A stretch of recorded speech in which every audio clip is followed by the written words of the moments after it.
before I start this, you're hearing those bird noises in the back. There's a bunch of birds near my house for some reason. I don't know what's going on out there. So I apologize if you hear that throughout. Alrighty. So in his article, Can Pictures Be an Argument? David Fleming raises the question of, well, you guessed it, whether or not a picture itself can be an argument. Throughout his article, Fleming gives us information in his rationale for not agreeing that pictures are an argument. He cites various scholars, authors, and orators to support his position. Fleming began his argument by stating that the definition of argument does not hold a consensus description and says that the term needs to be broadened. This is, of course, evident in the fact that we have spent the entire semester searching for what exactly an argument is and can be. Fleming explains what his interpretation of an argument is. According to Fleming, argument requires a relationship between evidence, support, or proof, and a claim or a position. He says that pictures lack the ability to convey a position or provide evidence in support of a position. He goes on to articulate that if someone opposes the position expressed in a picture, the creator of that picture can easily deny that the picture is expressing that position or if it's expressing any position at all. One of the more interesting takes Fleming had was where he said that by stating a picture is an argument, you give off the perception that it argues for something. He is of the mindset that a picture doesn't argue for something as much as the creator of the picture is merely sharing their view with an audience. What I deduce from this is that a picture is merely a picture.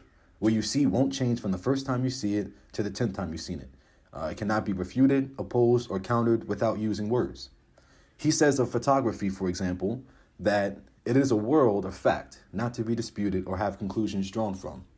He states that a photograph itself does not make an arguable position or commentary. I happen to disagree with that premise, but I'll touch on that in a moment. Fleming tells us that many scholars within their respective communities reject the notion that pictures can be an argument because they lack the use of language and dialogue. Here, he cites Stephen Thomas's view of an argument, in which he says that an argument is a sentence or a sequence of sentences containing statements, some of which are set forth as supporting, making probable, or explaining others. He also cites Daniel O'Keefe's belief that in order to be making an argument, you need to communicate a linguistically explicable claim and one or more overtly expressed reasons in support of that claim. Fleming concludes by saying that argument is reasoning towards a debatable conclusion that needs claim and support with awareness of the critics in position of an opposition. If something cannot be broken down into claim and support and the claim is not opposed, it cannot be an argument. His very last statement is, if what we mean by argument is the act of advancing reasonable positions in context of doubt and difference, then a picture cannot, independent of language, be an argument. I think that pictures can function as an argument or at least contribute to building an argument. While Fleming spent the majority of his article arguing against pictures being an argument, he did touch on and gave light to several scholars who argue that pictures can in fact be an argument. He cites Trudy Gouvier, who defined argument as a set of claims that a person puts forward in an attempt to show that some further claim is rationally acceptable. By this framing, pictures do not need to make an entire argument to be viewed as an argument, but it just needs to help build towards a larger argument, acting in support of it. Fleming also brings up Kathleen Jamison, who says that if we identify rhetoric as statement and proof, then we should view visual rhetoric as statement alone. Fleming says that pictures don't make arguments, but instead may make suggestions, evoking an emotional response that becomes a belief through interpretation. I am of the same belief and in agreement with the last several statements. The thought I had while reading through Fleming's argument was of a political cartoon that I saw. This is probably one of the best political cartoons I've seen because it perfectly encapsulates where we are in terms of our current political climate and who our politicians are and what it is that they do. In the cartoon, there is a king and one of his servants standing on a balcony, overlooking a crowd of angry people who are holding torches and pitchforks.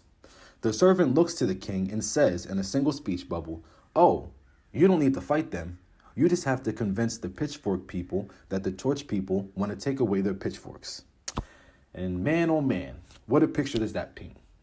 This cartoon suggests that those in power, instead of taking accountability and admitting when they have made mistakes, or are the focus of the slightest criticism, they decide to divert blame and tell the people who they are actively screwing over and doing nothing for that the reason they should really be upset or the reason for their anger is not because of something that the politicians and the people in power did. Instead, it is because of the motives and actions of the other people who those in power are currently screwing over and doing nothing for as well. The cartoon itself did not say much, but it's suggesting something broad, so well that someone who somewhat understands the nature of our politics can accurately interpret the argument, which is that our leaders do their best to avoid accountability. Now, again, the picture didn't say much, but that's what I deduced from it. The picture maybe didn't make a complete argument, but it helped build towards an argument, and it helped in support of the argument that our leaders avoid accountability and don't do anything. A picture may not be a complete argument alone, but seeing a picture can cause you to become curious, ask questions, or change your perspective on an issue, making it possible that it produces some of the same outcomes that an argument would.